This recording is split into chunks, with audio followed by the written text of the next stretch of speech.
बिस्मिल्लाहिर्रहमानिर्रहीम। खुशामदीद कहती हूँ अपने चैनल रेसिपी करीज पर। आज नीमको की रेसिपी लेकर आई हूँ, मज़ेदार सी करारी नीमको। या शाम के टाइम पर आप चाय के साथ आप इसको एंजॉय कर सकते हैं, बच्चों को दे सकते हैं, खुद खा सकते हैं, क्योंकि चाय के साथ कुछ ना कुछ तो चाहिए होता है, चाहे वो बिस्किट्स हो चाहे वो नमकीन हो।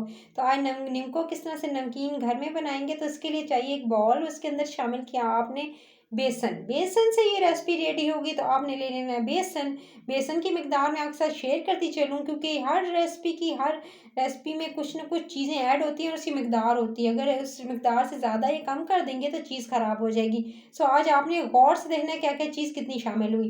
1.5 कप मैंने बेसन लिया है, यानी मेजरिंग कप जो था 1 प्याली और उसके साथ आधा लिया। उसके साथ अजवाइन मैंने इसके अंदर 2 चुटकी शामिल की है, सिर्फ और सिर्फ 2 चुटकी। नमक इसके अंदर 1 चुटकी भर के जाएगा।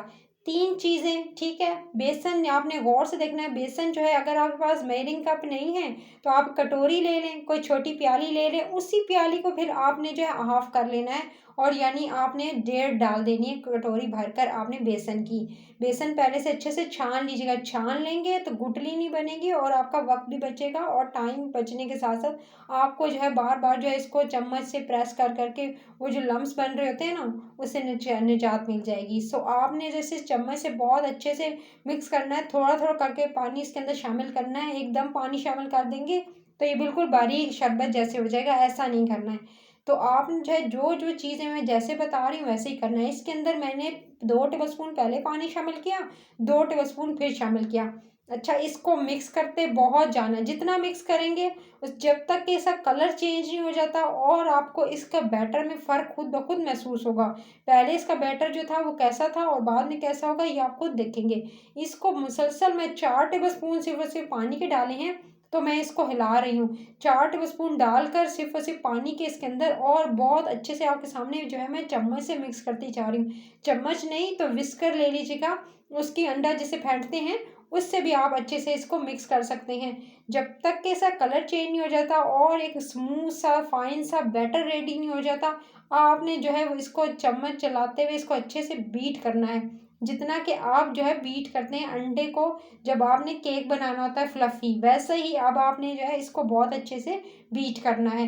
वैसे तो मशीन फैक्ट्री में मशीनों में जो है वो इसको काम चलाया जाता है, इसका इस तरह से इसको अच्छे से बीट किया जाता है, अच्छे से मिक्स किया जाता है। लेकिन घर में जिस तरह से आप बना सकते हैं, तो वो कौन कौन सी टिप्स एंड ट्रिक्स होंगी, तो ये रेसिपी आपने एज इट इज़ फॉलो करनी है।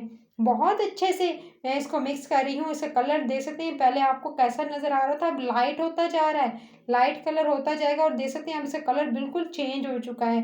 देख, मुसलसल मैंने इसको चम्मच चलाती रही और इसको मिक्स करती रही।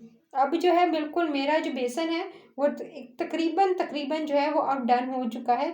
जब लगभग इस तरह से इसका कलर आ जाए और इस तरह से रेडी हो जाए बिल्कुल, अब आप स्मूथ सा बैटर देख रहे हैं। पहले कैसे था, ठीक है, आपको थोड़े थोड़े लम्स नज़र आ रहे थे, अब ये बिल्कुल ऐसा हो चुका है। देख सकते हैं ऐसा कलर भी आ चुका, और ऐसा जो है वो आपको कलर में फ़र्क नज़र आया, और बैटर जो है वो भी अब आप देख सकते हैं इस तरह की कंसिस्टेंसी होगी। उसके बाद आपने क्या करना है, इसको बहुत अच्छे से बीट कर लेने के बाद, इसको तकरीबन मुझे बीट करते हुए 5 से 7 मिनट हो चुके थे।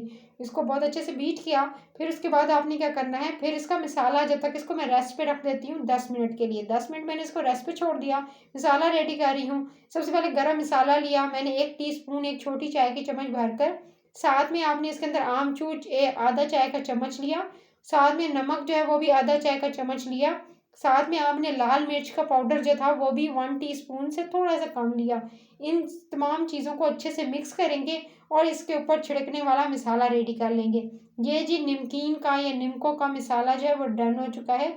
अब ये जितनी मैं क्वांटिटी बताई है उसके हिसाब से ये बेहतर है, लेकिन अगर आप ज़्यादा क्वांटिटी में बना रहे हैं नमकीन और नीमको, तो आप जो है इस मसाले की मिकदार डबल कर दीजिएगा। सही है जी, मैंने जो है इतनी रेसिपी के लिए उतनी चीज़ लेकर आती हूँ जितनी उसके अंदर डालनी होती है। अब जी अगली बारी है पाइपिंग बैग लेने की। अच्छा, मेरे पास पाइपिंग बैग नहीं है गाइस, पाइपिंग बैग नहीं था, तो मैंने सोचा क्या किया जाए, तो मैंने एक शॉपर लिया, ठीक है। उसके अंदर मैं डाल रही हूँ उसी किनारे पे, ठीक है। अब आपको मैं संभल करके दिखाऊंगी, यानी इकट्ठा करके दिखाऊंगी किस तरह से चीज़ को मैंने जुगाड़ निकाल के बनाया है। क्योंकि मेरे पास पाइपिंग बैग नहीं था, नहीं है, तो मैंने लेम एक्सक्यूज़ नहीं दिया कि मेरे पास पाइपिंग बैग नहीं है तो मैं क्या करूँ।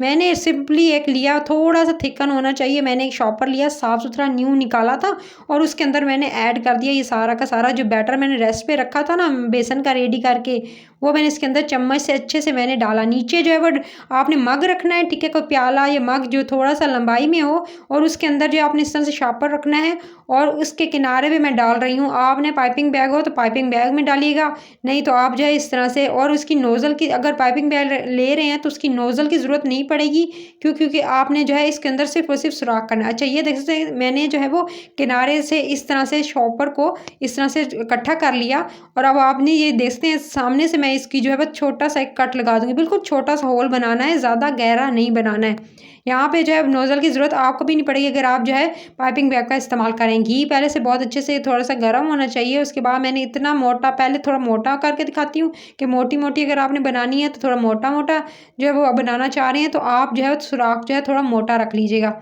अगर बहुत बारीक बनाना चाह रहे हैं तो बिल्कुल हल्का-सा हाथों से प्रेस करते हुए उसी सुराख से जो है वो आप बारीक भी बना सकते हैं। कोई कोई मुश्किल नहीं है, अंदर से बाहर की तरफ मैंने देख सकते हैं इस तरह से गोलाई में ऊपर-नीचे मैं डाल रही हूँ। वो बनाते हुए आपने एक चीज़ का ध्यान ज़रूर रखना है कि आपने जो है सुराख जितना पतला रखेंगे उतनी पतली बनेगी, और जितना मोटा रखेंगे उतनी मोटी आपकी सेवइयाँ बनेंगी। सो आपने जो है इस तरह से नीम को रेडी करने के लिए आप जो है वो इसको पूरे पैन में मैंने अच्छे से फैला दिया है। तेल पहले से गर्म होना चाहिए, ये याद रखिएगा, तेल पहले से गर्म हो, और बिल्कुल इतना भी गर्म नहीं होना चाहिए कि आपके जो जैसे ही बैटर डाला, जैसे ही सेवइयाँ बनाना स्टार्ट की वो जल जाएँ। आपने इनको दरमियानी आंच पे पकाना है, और इस तरह से मैं सारा का सारा बैटर इसके ऊपर अच्छे से फैला लिया है, और अब आपको ये लच्छेदार जो है आपको नज़र आ रही है निम्को, ठीक है। इसको हल्की आंच पे, दरमियानी आंच से भी कम मैंने थोड़ी सी रखी हुई है, और इसको देख सकते हैं मैं इसे कुक कर रही हूँ। इसका कलर चेंज होने तक आपने, लाइट गोल्डन कलर आने तक आपने इसको कुक करना है। ये मोटी-मोटी मैंने आपको डाल के दिखाई, अब पैन में मैं इनको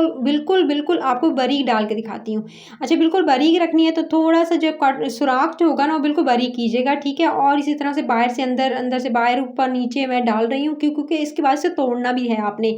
सो आपने एक बात ध्यान रखना है कि घी जो होगा या ऑयल होगा वो आप जिसमें इसको तल रहे हैं ना, वो आपने उसकी एक तो आँच पहले नीचे जो है वो दरमियानी रखनी है, दरमियानी से भी कम, बिल्कुल थोड़ी आँच कम रखिएगा। तेल इतना ज़्यादा गर्म नहीं होना चाहिए, एकदम डाला और चीज़ जल गई ऐसा भी नहीं होना चाहिए। और उसके अलावा जो है आपने जिस मिक्सचर जो है वो बनाते हुए स्टार्टिंग में अगर बहुत अच्छे से बीट करेंगे तो आपकी ये एकदम खस्ता कुरकुरी बनेगी। और इसको सेव करने का तरीका भी है, सेव अगर नहीं करेंगे अच्छे तरीके से तो एक से दूसरे दिन जो है वो बिल्कुल ही ख़राब हो जाएंगे, आपकी मेहनत भी ज़ाया, पैसा भी ज़ाया, और उसके अलावा जो है आपने जितना टाइम ज़ाया लगाया था वो सारा का सारा ज़ाया हो जाएगा।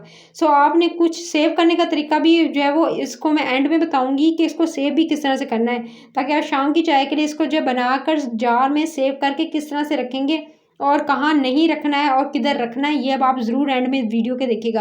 अच्छा, ये देख सकते हैं, ये मैंने बारीक वाली जो है वो इस तरह से बनाकर निकाली है, और इसका कलर देख सकते हैं लाइट गोल्डन कलर जैसे ही आया तो मैंने अब इसको जलाना नहीं है मज़ीद, और इसको जो है मैं निकाल रही हूँ। इसको आप एक प्लेट में निकाल के रखते जाएंगे, ठीक है, और इसका जो एक्स्ट्रा ऑयल है वो निकल जाएगा खुद ब खुद। अगर आप नीचे जो है वो बटर पेपर रख लें, या आप जो है पार्चमेंट पेपर रख लें, टिश्यू पेपर रख लें, उसके बाद इसको जो है मैं निकाल कर जो है वो इसको प्लेट में शिफ्ट करती जा रही हूँ। ये मोटी वाली थी, ठीक है, इनको भी इसी तरह से मैंने निकाल लिया है। अब इसको भी आपके सामने जो निकाल रही है, स्टार्टिंग में मोटी वाली जो थोड़ी मोटा जो है सुराख करके उसको डाला था, उसके बाद आपने थोड़ी सी लेनी है सोगिया मेवा, ठीक है, किशमिश जो है वो लेनी है, और इसको भी सिर्फ और सिर्फ क्योंकि इसको ज़्यादा करने की ज़रूरत नहीं है, जैसे 1 से 2 मिनट इसे मैं रोस्ट करूँगी, इसी तरह से आप इसे डायरेक्टली घी में डालेंगे तो सारा ऑयल ही ऑयल हो जाएगा।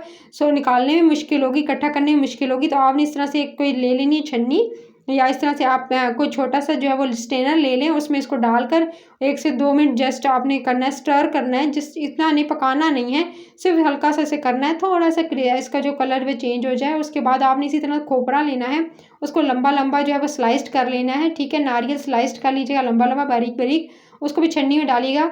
इसको डालने का मकसद ये होता है छन्नी में, ताकि ये इकट्ठा करने में प्रॉब्लम ना, ऑयल ज़्यादा इसके ऊपर चिपक ना जाए और आपको निकालने में मुश्किल ना हो। उसके बाद इसको भी आपने नारियल को भी 1 से 2 मिनट जो रोस्ट किया उससे निकाल लिया।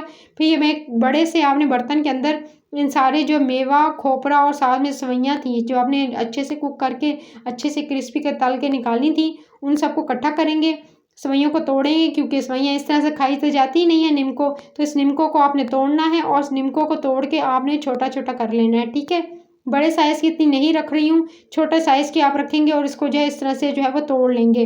अच्छा जी, अब आपने एक चीज़ का ध्यान रखना है, इसको सेव किस तरह से करना है, क्योंकि आप गलती ये करते हैं कि आपने जब बनाई तो आप डायरेक्टली या तो फ्रिज में मत रखिएगा, सौगी हो जाएंगी, नमी आएगी, ख़राब हो जाएंगी। आपने डायरेक्टली इनको ठंडा वाले करना है। ठंडा करके अभी सॉरी एक चीज़ बताना भूल गई, इसके ऊपर जो मसाला रेडी करके रखा था ना, वो थोड़ा-सा डाल लूँगी और उसके बाद इसको अच्छे से जो है वो मिक्स करके फिर आपने क्या करना है, इसको मसाला डाल के मिक्स करके आपने जो है एयर टाइट जार में इसको ठंडा करने के बाद अच्छे से ढक्कन लगा के इसको सेव कर लीजिएगा, महीनों चल जाएगी अगर ज़्यादा क्वांटिटी में बना रहे हैं। सही है जी। अब आपने क्या करना है, कोई शीशे का जार ले लीजिएगा, शीशे की बॉटल ले लीजिएगा, साफ़ हो, जैम वाली होती है, इस तरह से आपके घर में बॉटल्स पड़ी होती हैं, उसके अंदर ठंडी करके पहले बिल्कुल अच्छे से ठंडा होना चाहिए, तो आपकी क्रिस्पी रहे, इसी तरह कुरकुरी रहे। जब आप निकालें तो आपको फ़ील हो कि भई मैंने बाज़ार से कई गुना बेहतर जो है वो आप घर में बना लेंगे, मुझसे बेहतर। अगर वीडियो पसंद आई है तो वीडियो को लाइक, शेयर और चैनल को सब्सक्राइब करना मत भूलिएगा। अपना ख़्याल रखिएगा। टिल देन नेक्स्ट वीडियो, अल्लाह ने के बाद।